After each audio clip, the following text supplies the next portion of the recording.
Salut les amis, c'est le jour cool. Aujourd'hui on se retrouve pour une nouvelle vidéo pour du RP. Et aujourd'hui ça va être du RP fête foraine. Aujourd'hui je vais monter mon petit manège à la une petite fête foraine. Donc on y va. Je vous présente une petite caravane américaine, donc cuisine, lit, table à manger, tout ce qu'il faut, donc télévision, frigo, machine à laver,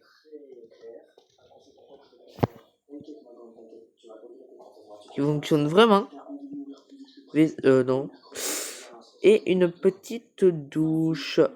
Bon, on va tout fermer, on y va, on va monter notre petit manège. Après on en aura d'autres à monter.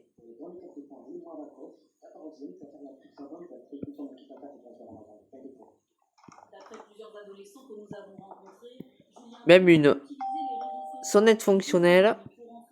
Voici ma caravane. Donc quand je dis caravane américaine, trampoline.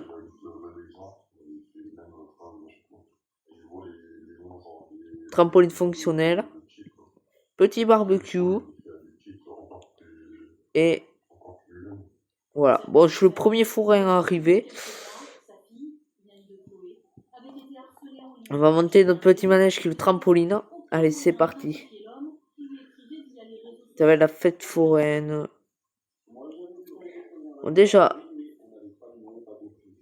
Alors. Peu d'informations sur le parcours du suspect de 23 ans. Sans emploi, il vivait chez ses parents.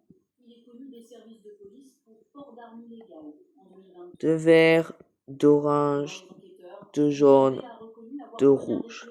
Mais ni avoir une intention de la tuer. À ce stade, le magistrat considère pourtant qu'il avait prémédité son geste et que ses relations avec Chloé, mineure de moins de 15 ans, ne pouvaient être consenties et constituent donc un viol. Placé en détention provisoire, il encourt la réclusion criminelle à perpétuité. Cette question hautement délicate. Dans quelles conditions les Français pouvaient être touchés par l'antivirus vont-ils être rapatriés? Eh bien, tu vas pas oublier le fil à tout le monde. Le samedi à dimanche, les passagers doivent tester avant d'être pris en charge par leur propre pays, selon les conditions sanitaires forcément strictes. La Claude Jalabert, Maud Petit-Jobert et Mathilde Lepanski. Un périmètre de sécurité sur le port de Tenerife cet après-midi. Alors, 1, 2, 3, 4, 5, 6, 7, 8, 9. Seront testés à bord. Des dimanches, de petits bateaux feront la navette et les ramèneront sur la terre ferme par groupe de 5. Du port, ils partiront en bus jusqu'à l'aéroport de Tenerife avant d'être rapatriés en avion sanitaire par leur pays sans être en contact avec la population. Il dit que lorsque le personnel de l'aéroport donnera son feu vert, confirmant que l'avion est prêt à décoller, ils commenceront à faire descendre les passagers du bateau. Malgré un protocole sanitaire strict, Hop. les travailleurs du port ont manifesté leur mécontentement cet après-midi. On a peur parce qu'on ne sait pas comment gérer la situation.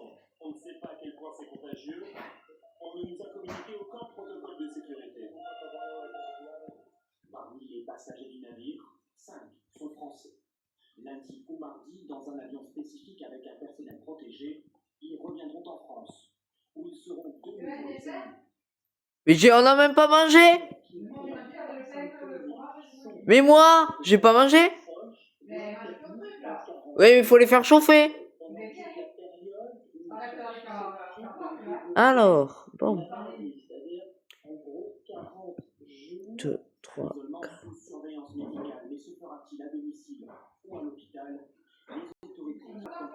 Ouais. Si les passagers présentent des symptômes durant leur quarantaine, ils resteront hospitalisés jusqu'à ce que l'on en sache un peu plus sur l'histoire naturelle de la maladie. Ce bateau peut-il être désinfecté? L'antivirus s'élimine facilement avec du détergent.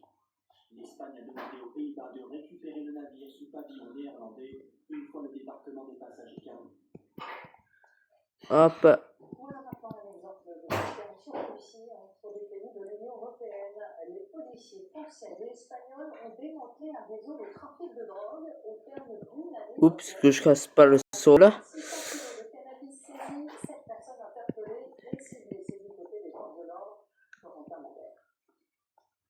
Ils ont tout tenté pour échapper à une arrestation, jusqu'à percuter un véhicule de la police espagnole. Quelle ville je veux dire là, faites-moi de d'où était. Ils ont brutalement arrêté en Andalousie. Ils transportaient dans cette grosse cylindrée 600 kilos de résine de cannabis. Cette arrestation est le fruit d'une étroite coopération entre les enquêteurs français et espagnols. Allez, ça chauffe là-bas. Tout démarre Ouais. bien, Allez, vas-y. où des trafiquants sont Vas-y quoi? Ben, il est là, c'est dans le micro. Ça va s'arrêter, donc tu vas te le chercher. Oui, mais c'est pas fini encore. Mais dépêche-toi parce que ça va y être. Hein. d'entrée européenne. Je le sais. Allez. Mais tu mangerais pas, toi. Tu t'occupes pas de Et ça. si je mangerai. Tu t'es chiant avec ça, hein. Tu sais. Tu sais que t'es chiant. On va te faire faire que dalle.